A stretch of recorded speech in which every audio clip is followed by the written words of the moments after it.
Nous continuons l'histoire de Jésus à Jérusalem, cette dernière semaine avant sa mise à mort à Jérusalem, la crucifixion à la Pâque, et nous serons dans Matthieu chapitre 22, les versets 15 à 33. Nous avons vu déjà une première confrontation entre Jésus et les chefs du peuple, alors que Jésus prêche et qu'il enseigne dans les cours du temple à Jérusalem. Et Jésus a raconté 3 paraboles, des paraboles de jugement à l'encontre des chefs du peuple, où Jésus annonçait qu'à cause de leur dureté de cœur, de leur désobéissance à Dieu, et surtout de leur rejet de Jésus lui-même, que Dieu allait finalement les juger et leur ôter l'autorité sur le peuple. Les chefs du peuple, en réponse à cet enseignement de Jésus, ils ont envie de le tuer. On voit cela dans Matthieu chapitre 21, le verset 46. Mais ils craignent de s'en prendre à Jésus parce que la foule qui écoute Jésus l'écoute avec plaisir, croit voir en lui un prophète ou même le Messie, et donc ils n'osent pas, malgré le fait qu'ils ont la police du temple à leurs ordres, ils n'osent pas s'en prendre à Jésus. Et donc, maintenant, nous allons voir le début d'une nouvelle stratégie des chefs du peuple qui vont essayer de retourner la foule contre Jésus. Vu qu'ils n'arrivent pas à attaquer Jésus à cause de la foule, ils veulent maintenant que la foule abandonne Jésus ou même se retourne contre lui pour qu'enfin ils puissent arrêter et exécuter Jésus. Et donc, pour ce faire, des représentants des différents partis religieux et politiques du peuple vont conspirer et essayer de poser des questions pièges à Jésus pour qu'ils perdent face devant les foules. Et l'idée, c'est qu'une fois que Jésus perd leur soutien, ils pourront se saisir de lui et le faire mourir. Et donc, dans le passage que nous allons voir, ce sera les 2 premiers groupes qui vont s'en prendre à Jésus, les 2 premières questions pièges qu'on va amener à Jésus. La question du tribut à César et la question sur la résurrection.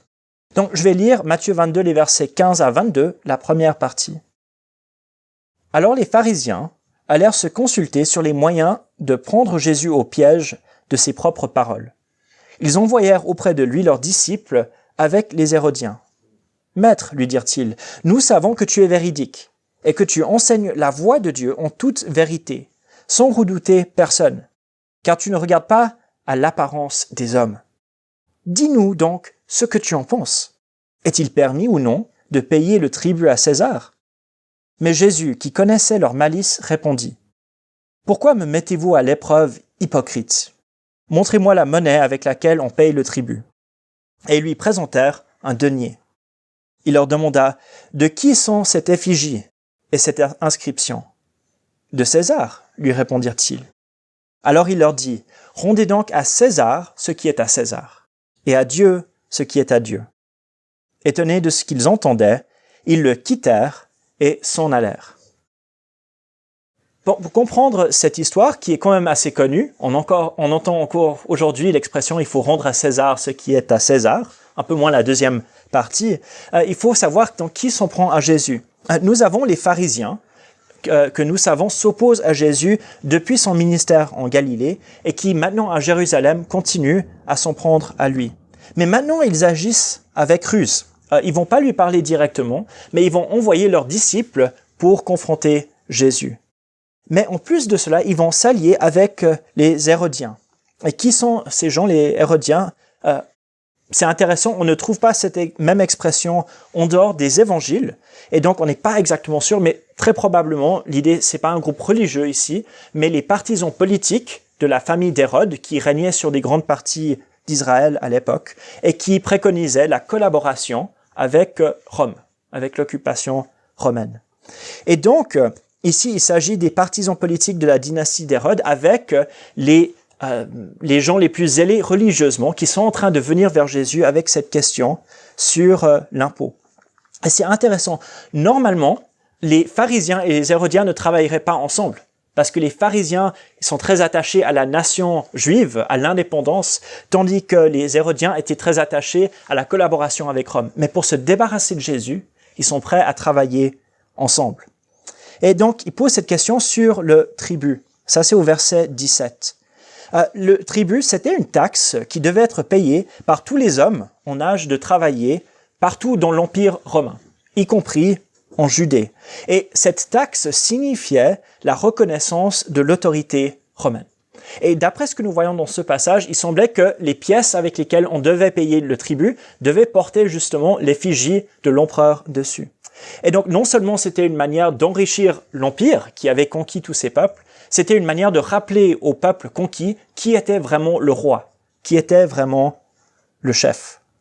Et donc la question du tribut était brûlante à l'époque, parce que pour la plupart des Juifs en Palestine, reconnaître César comme roi était vu comme renier en quelque sorte le règne de Dieu sur son peuple, ou en tout cas ces deux choses étaient en tension.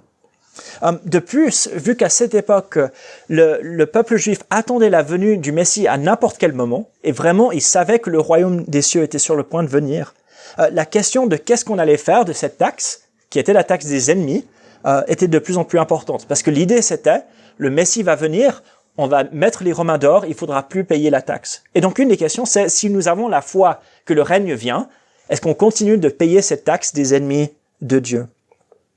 C'était si important que lorsque Jésus était encore enfant, il y avait un révolutionnaire qui s'appelait Judas, le Galiléen, qui a déclenché une révolte contre les Romains. Et la raison pour cette révolte, c'était la taxe. Il s'est mis à enseigner, à prêcher parmi le peuple. Les vrais Juifs, les fidèles à Dieu, ne payent pas la taxe aux Romains et il a réussi à mener un soulèvement général en Galilée contre les Romains. Bien plus tard, après Jésus, environ un siècle après, il y aura une deuxième guerre entre les Juifs et les Romains, après celle de l'an 70, qui est menée et qui va mener vraiment à l'extermination des Juifs en Palestine et leur expulsion définitive de Jérusalem. On appelle cela la guerre de Bar Kokhba ou Bar Kokhba. Mais ce qui est intéressant, c'est que cette guerre aussi est déclenchée par la taxe ou le tribut qu'il fallait payer à Rome. Et c'était vraiment un de ces sujets qui pouvait exciter les gens à la violence contre Rome, de dire est-ce qu'il faut payer cette taxe à ces païens qui nous oppriment. Et ce débat faisait rage. Les gens se posaient sincèrement la question, qu'est-ce que Dieu attend de son peuple sur cette question? Mais les gens qui viennent poser la question à Jésus ne sont pas sincères. Si beaucoup de gens se posent sincèrement la question, les Hérodiens et les disciples des pharisiens ne sont pas sincères. Ils savent que si Jésus dit qu'il faut payer la taxe, alors les foules vont se détourner de lui. Parce que la plupart des membres du peuple n'aiment pas payer la taxe, ils ont envie de suivre ces révolutionnaires qui rejettent l'autorité romaine. Ils ne verront plus en Jésus un prophète, ni un messie, et ils vont l'abandonner. Et à ce moment-là, qu'est-ce que les chefs vont faire? Ils vont se saisir de Jésus pour le tuer. Par contre, si Jésus dit qu'il ne faut pas payer la taxe, les Hérodiens pourront aller chercher leurs amis pour arrêter Jésus, et là, ce sera plus les Juifs qui vont l'arrêter, mais les soldats romains eux-mêmes qui pourront venir et se saisir de Jésus par la force, en tuant les membres de la foule si nécessaire. Cette idée de ne pas payer la taxe, on appelait ça la sédition contre Rome, c'était une accusation si grave que lorsque Jésus est finalement arrêté, à la fin de la semaine, on va l'accuser faussement de cela. Dans Luc 23, le verset 2, nous voyons qu'une des accusations contre Jésus, c'est ceci, devant Pilate. Ils se mirent à accuser Jésus en disant « Nous avons trouvé celui-ci qui incitait notre nation à la révolte, empêchait de payer l'impôt à César et se disait lui-même Christ est roi. » Et donc, pour eux, s'ils arrivaient à coller cela sur Jésus, à prouver cela à Pilate, ils pouvaient faire exécuter Jésus. Et donc, Jésus semble être vraiment dans une position embarrassante. Quelle que soit sa réponse, aux yeux de ses adversaires, il va soit perdre sa protection et être arrêté, soit amener les Romains pour l'arrêter. Jésus, soulignons-le, dans cette circonstance, il sait qu'il va mourir. Mais il va mourir à la Pâque, comme le sacrifice de propitiation pour nos péchés. Ce n'est pas encore le moment pour lui de mourir. Okay? Le but de Jésus n'est pas de protéger sa vie à tout prix, mais d'accomplir le dessein de Dieu conformément à sa volonté. Et donc, il va répondre d'une manière à ne pas tomber dans ce piège, mais aussi à amener un enseignement spirituel. Jésus sort la pièce et il dit, bon, quel visage sur cette pièce, quel insigne, quelle effigie. Il dit, quelle inscription, quel nom est noté dessus. Ils répondent César et il dit, rendez à César ce qui est à César, rendez à Dieu ce qui est à Dieu. Notre fils Eric va à la garderie, il a 3 ans, et il va à la garderie, et une des instructions que nous avons pour les enfants à la garderie, c'est que tous leurs vêtements doivent avoir leur nom dessus. Comme ça, s'ils perdent les vêtements ou s'ils salissent leurs vêtements, ils doivent être nettoyés. Ils peuvent regarder qu'est-ce qui est noté dessus, quel nom est inscrit dessus, et on peut le rendre à la personne qu'il faut ou aux parents qu'il faut. Pour le matériel de la garderie, ils notent pas son nom dessus, mais ils ont une image qui est collée à chacun de leurs affaires qui appartient à la garderie. Donc pour Eric, c'est un lapin. Et on sait que si on retrouve quelque chose à la garderie, s'il y a un lapin dessus ou s'il y a Eric écrit dessus, il faut rendre à Eric ce qui est à Eric ou rendre à ses parents ce qui est à ses parents. Et en regardant quel est le nom noté dessus, nous savons à qui cela appartient. Et Jésus fait presque un petit jeu de mots ici, mais il fait la même chose avec la pièce. Il dit, bon, montrez-moi cette pièce avec laquelle vous payez le tribut. Il dit, bon, moi je vois un nom là-dessus. Moi je vois un visage là-dessus. Et c'est César. Alors, rendez-lui sa pièce à César. Mais n'oubliez pas, rendez à Dieu ce qui est à Dieu. La pièce était frappée à l'effigie de César. Et c'est intéressant, les Juifs eux-mêmes refusaient de mettre le visage de quelqu'un sur leur argent, parce que c'était presque une forme d'idolâtrie de tailler l'image de quelqu'un. Mais on devait payer ce tribut donc avec des pièces étrangères importées pour le payer. Et l'inscription sur ces deniers, avec Tibère qu'on a retrouvé, disait ceci: Tibère César, fils du divin Auguste. Fils du divin Auguste. En d'autres mots, un fils de Dieu. Il y a son nom dessus, dit Jésus, rendez-le lui. Rendez cette pièce qui est blasphématoire aux yeux des Juifs à cet empereur païen. Qu'est-ce que cela peut vous faire? Et je crois que dans un certain sens, cette réponse de Jésus a dû satisfaire personne, n'est-ce pas? Mais en même temps, elle est inattaquable. Les pro-romains ne peuvent pas dire que Jésus a dit de refuser de payer l'impôt. Et pour les anti-romains, Jésus, d'abord, il met en évidence le mal qui est sur cette pièce, et puis il est en train de mettre la priorité sur ce qui est dû à Dieu. Mais c'est important de souligner pourquoi cette réponse est si importante. D'abord, Jésus, plus que de protéger sa vie, il est en train de rejeter une mentalité de messianisme politique, de soulèvement et de révolte qui disait qu'il faut faire venir le royaume de Dieu par la force et par la violence. Jésus est en train de se distinguer, de se différencier des faux prophètes et des messies prétendants qui, eux, disaient « il faut se battre, il faut arrêter de payer l'impôt ». Jésus dit « soumettez-vous à ces autorités, mais n'oubliez pas la soumission à Dieu qui prend la priorité ». Jésus va respecter le règne de Dieu tout en respectant le règne de César ici. Pour l'application pour nous aujourd'hui, nous ne payons pas de tribut aux Italiens. On est reconnaissant pour cela, bien entendu. Mais comment est-ce que nous appliquons ce passage? Je ne crois pas ici que Jésus est en train de placer un principe général de séparation entre l'Église et l'État, ce qui est historiquement une des manières qu'on a lu ce passage. Je suis en faveur de cela, mais ce n'est pas le but de Jésus ici. Le but plutôt de Jésus, d'abord, c'est d'enseigner une soumission aux autorités plutôt que la recherche de la justice par la violence. Ici appliqué à la circonstance du peuple juif, mais cet enseignement sera répété aux chrétiens à travers les générations. Nous voyons par exemple l'apôtre Paul qui écrit aux chrétiens de Rome, dans Romains 13, verset 7. « Rendez à chacun ce qui lui est dû.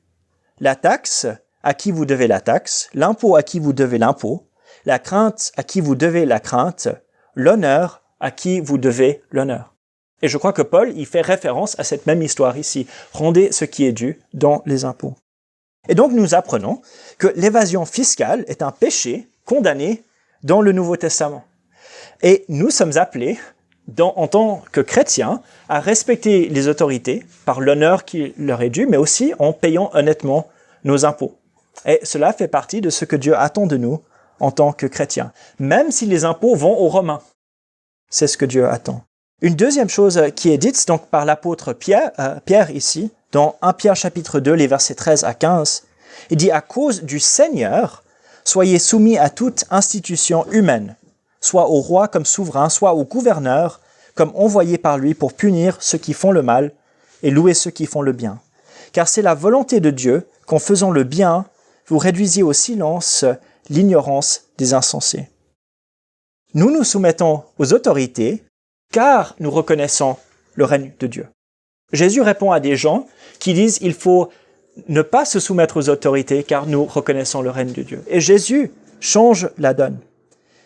La réalité, c'est que si Dieu n'est pas content des autorités, il s'occupera de s'en débarrasser, de changer ceux qui règnent. Le travail des chrétiens dans la société, c'est d'être des bons citoyens qui rendent témoignage du règne de Christ. Évidemment, nous ne désirons pas désobéir à Dieu pour plaire aux hommes. Et il y a toujours une limite lorsque l'État ou les gouvernements ou les forces en présence nous disent de désobéir à Dieu pour les plaire. Nous disons non. Mais pour tout le reste, nous sommes appelés à une soumission et une obéissance aux autorités. Et cela nous permet de rendre un bon témoignage. Mais plus que cela, il y a ce deuxième devoir, ce devoir envers Dieu. Jésus dit « Rendez à Dieu ce qui est à Dieu ». Et nous devons rendre à Dieu ce qui lui appartient. Et qu'est-ce qui appartient à Dieu? Bon, pas un denier, pas une petite taxe annuelle. Tout appartient à Dieu. Parfois, on trouvera dans notre culture moderne cette idée que c'est malsain de trop consacrer à la religion, de trop consacrer à Dieu. Mais Jésus, au contraire, nous apprend que toute notre vie doit être vécue pour Dieu et pour son royaume. Absolument tout. Certains ont fait la remarque que la pièce portait l'image de César, mais que nous-mêmes, en tant qu'êtres humains, nous portons l'image de Dieu.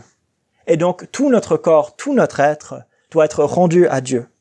Et Paul écrit aux Romains, toujours dans Romains 12, verset 1, « Je vous exhorte donc, frères, par les compassions de Dieu, à offrir vos corps comme un sacrifice vivant, saint, agréable à Dieu, ce qui sera de votre part un culte raisonnable. » Paul dit, il faut tout donner à Dieu. Donnez vos corps comme un sacrifice vivant. D'accord? Il ne parle pas de donner sa vie, de se tuer, mais plutôt de vivre entièrement pour Dieu. Et il dit, et ça c'est raisonnable.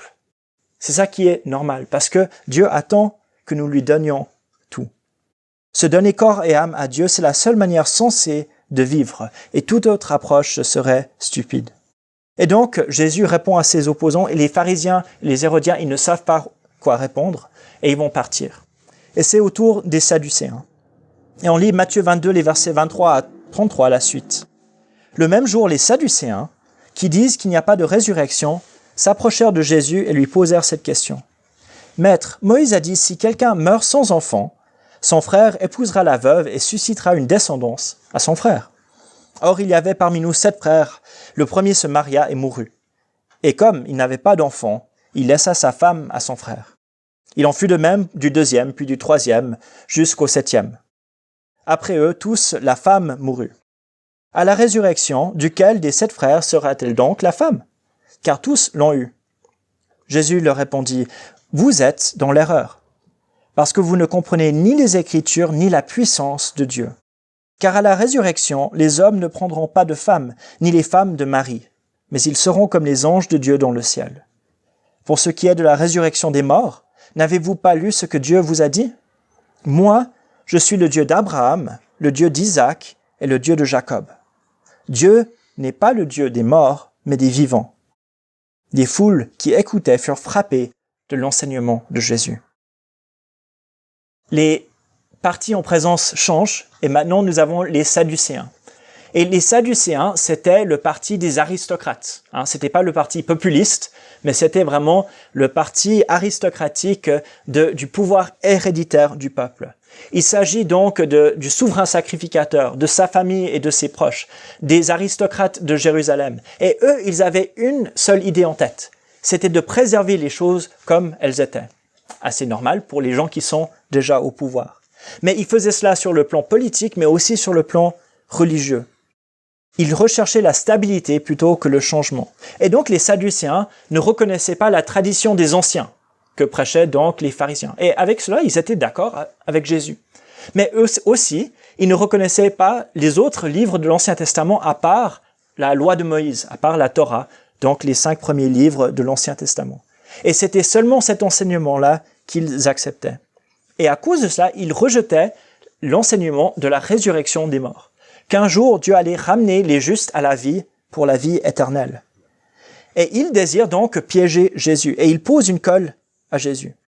Une histoire farfelue qu'on trouverait plutôt dans un roman policier. Okay? Cette femme qui a 7 maris qui meurent d'affilée l'un après l'autre. Mais ici, le but, ce n'est pas de nous donner un scénario pour un bon film ou pour un bon livre, mais plutôt de poser une colle à Jésus, de le mettre dans une situation où il ne peut pas donner de réponse cohérente ou logique à cette question sur la résurrection. Et cette histoire de remariage peut nous sembler bizarre, mais c'était parce que dans l'Ancien Testament, Dieu avait donné une loi à Israël, et si jamais ça se trouve dans Deutéronome 25, le verset 5, qui disait que si un homme mourait sans enfant, ou sans fils en tout cas, donc son frère, qui lui survivait, prenait cette femme comme son épouse, et le premier fils qui serait né serait reconnu comme le fils du frère qui était décédé, et les autres comme ses propres fils. Et la raison qu'il faisait cela, c'est que ça permettait que les familles puissent garder leurs héritages, leurs terres, plutôt que cela se consolide dans différents endroits. Et c'était une manière pour Dieu de préserver les biens des familles et ce qui se suivait. Mais ici, les Sadducéens, ils voient cette loi, ils disent, mais comment est-ce que ça colle avec la résurrection s'il y a cette séquence de décès à la suite avec cette femme qui a cet mari? Les enjeux de la question sont assez clairs. La résurrection était aimée par les foules. Les Sadducéens, c'était presque les seuls qui rejetaient cet enseignement. Et si Jésus a l'air bête devant les Sadducéens, on va arrêter de le respecter comme maître, et de nouveau, ça va donner des occasions nouvelles pour s'en prendre à Jésus. Et en plus, bien sûr, juste d'attaquer la doctrine de la résurrection, c'était un passe-temps favori des Sadducéens. Mais Jésus va répondre d'une manière un peu étrange à nos yeux. Si j'étais à la place de Jésus, moi j'aurais cité Daniel, chapitre 12, verset 2, qui annonce ceci, donc dans le jour du Seigneur, beaucoup de ceux qui dorment dans la poussière de la terre se réveilleront, les uns pour la vie éternelle et les autres pour la honte, pour l'abjection éternelle. Et nous avons un enseignement clair chez le prophète Daniel que à la fin des temps, il y aura une résurrection des morts pour le jugement et pour la vie éternelle. Mais Jésus va faire autre chose. Il va commencer en critiquant les Sadducéens eux-mêmes. Il va donner des explications sur le mariage lors de la résurrection. Et puis finalement, il va affirmer sur la base de la Torah, de la loi de Moïse, que les morts ressuscitent. Sa critique des Sadducéens est qu'ils ne comprennent pas les Écritures et la puissance de Dieu. Quand ils lisent les Écritures, ils ne voient pas Dieu en train d'accomplir son dessein à travers l'histoire. Ils voient un Dieu qui a donné sa loi, qui a donné des règles et qui a cessé d'agir dans le monde. Ils n'ont pas compris que Dieu, à l'œuvre dans l'histoire humaine et à l'œuvre dans son peuple, est en train d'amener l'histoire vers un but final. Et ce but, c'est la résurrection pour la vie éternelle dans sa présence. Mais eux, quand ils lisent les Écritures, ils ne voient pas cela. Et Jésus donc les critique, car ils n'ont pas compris ce que Dieu était en train de faire. Que Dieu cherche la vie éternelle pour nous et la communion avec lui. Et ils ne comprennent pas non plus la puissance de Dieu. N'est-ce pas absurde de penser que le Dieu qui a créé les cieux et la terre et chaque être humain ne serait pas capable de ramener les êtres humains à la vie? Et pourtant, ils rejettent cela. Ils ne croient pas en cette puissance de Dieu. Et donc ça, c'est la première critique. Il y a toujours un problème spirituel derrière ces pièges. Et Jésus ne veut pas qu'on rate cela en recherchant une explication théorique ou théologique à cela. Mais Jésus continue. Leur histoire ne fait pas sens, pas parce qu'il n'y a pas de résurrection, mais parce qu'ils ne comprennent pas ce que sera la résurrection. Jésus dit qu'à la résurrection, nous serons comme les anges. Jésus n'est pas en train de nier la résurrection du corps, en disant donc, comme dans les cartoons pour les enfants, quand quelqu'un meurt, il y a son ange qui va jusqu'au ciel, il s'assied sur un nuage et commence à jouer de la harpe. Okay? Ce n'est pas cela que Jésus dit. Jésus dit, ils seront comme les anges, ils ne seront pas des anges. C'est-à-dire, leur mode de vie, leur manière d'exister ressemblera plus à celle des anges maintenant qu'à celle des êtres humains au moment où Jésus donc répond à cette question. Le mariage, par conséquent, la procréation, le besoin de faire survivre une lignée ne seront plus nécessaires dans cette vie éternelle auprès du Père. Et c'est un peu un mystère, ce que dit Jésus ici. Il ne donne pas plus de détails sur cela. Et je sais que certaines personnes, ils lisent cela et disent « Bon, je suis triste que je ne serai pas marié à la résurrection. » Et je peux comprendre cela, d'accord? Mais la raison, c'est parce que Dieu prépare quelque chose d'encore meilleur ici.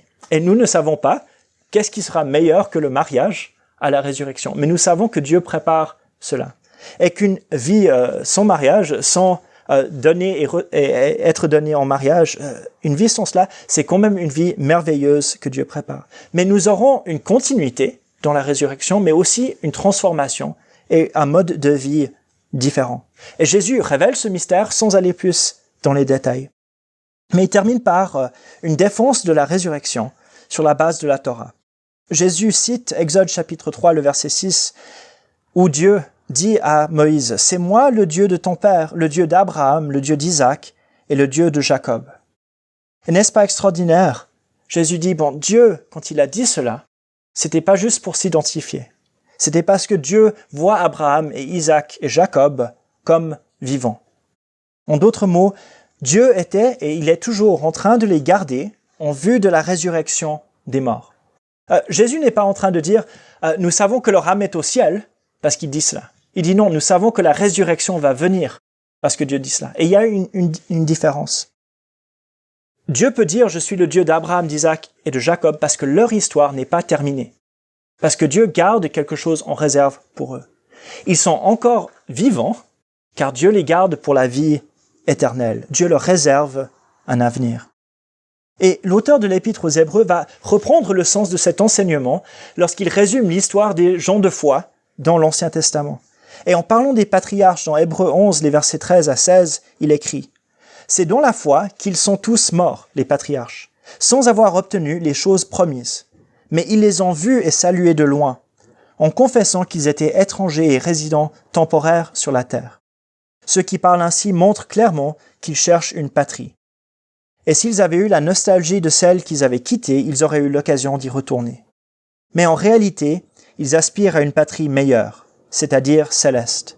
C'est pourquoi Dieu n'a pas honte d'être appelé leur Dieu. Je suis le Dieu d'Abraham, d'Isaac et de Jacob. Car il leur a préparé une cité. Et voilà ce que dit Jésus. Il y aura une résurrection des morts. Pas juste un âme au ciel, pas une réincarnation sans fin, mais une résurrection où Dieu ramène à la vie ceux qui lui ont été fidèles. Parce que il a toujours des promesses pour Abraham, pour Isaac et pour Jacob qui ne sont pas gardées, mais qui vont être gardées un jour. Que Dieu n'a pas fini son histoire avec ces trois hommes, et donc il doit y avoir une résurrection pour que Dieu termine son dessein pour eux. Et vous savez, ça c'est l'histoire pour chacun et chacune d'entre nous qui avons donné notre vie à Jésus. Ensevelis avec Christ dans la mort par le baptême, nous sommes ressuscités avec lui en nouveauté de vie. Ça, c'est la première partie. Mais notre attente, c'est qu'après notre mort, nous allons ressusciter pour une nouveauté de vie éternelle avec lui lors de son retour. Paul écrit aux Philippiens, c'est Philippiens 3, 20 et 21, « Pour nous, notre cité est dans les cieux, et de là nous attendons comme sauveur le Seigneur Jésus-Christ, qui transformera notre corps humilié en le rendant semblable à son corps glorieux, par le pouvoir efficace qu'il a de s'assujettir toutes choses. » Dieu nous prépare un avenir merveilleux et des corps glorifiés comme les anges pour vivre dans sa présence. Notre Dieu est donc un Dieu des vivants et cela c'est notre espérance. Nous vivons jour après jour avec espérance car nous savons que la mort ce n'est pas la fin. Nous mourrons avec espérance car nous savons que ce n'est que l'étape avant la résurrection qui vient. Et d'ailleurs vous lisez le Nouveau Testament et qu'est-ce qu'on dit des gens qui sont morts? On dit qu'ils sont endormis. Pas parce qu'ils sont littéralement endormis, mais parce que ceux qui dorment vont se réveiller. Et c'est ce que nous attendons aussi. Nous vivons pour Dieu avec espérance, car nous ne serons jamais perdants. Et voilà donc la réponse de Jésus. Dans ces versets, Jésus répond au piège, mais en même temps, il fait plus que se protéger de ces questions pièges. Il nous appelle d'abord à une vie pleine d'espérance qui donne tout à Dieu. Nous voulons rendre à Dieu ce qui lui appartient, c'est-à-dire notre vie entière. Mais Jésus ne parle pas seulement de ce que nous donnons à Dieu. Il parle de ce que Dieu va nous donner. Dieu a prévu de donner quelque chose à ceux qui auront tout donné à lui. Il nous rendra la vie semblable à son Fils. Et nous attendons de sa part la vie éternelle, glorieuse auprès de Dieu. Et donc que cette espérance nous anime et nous réconforte.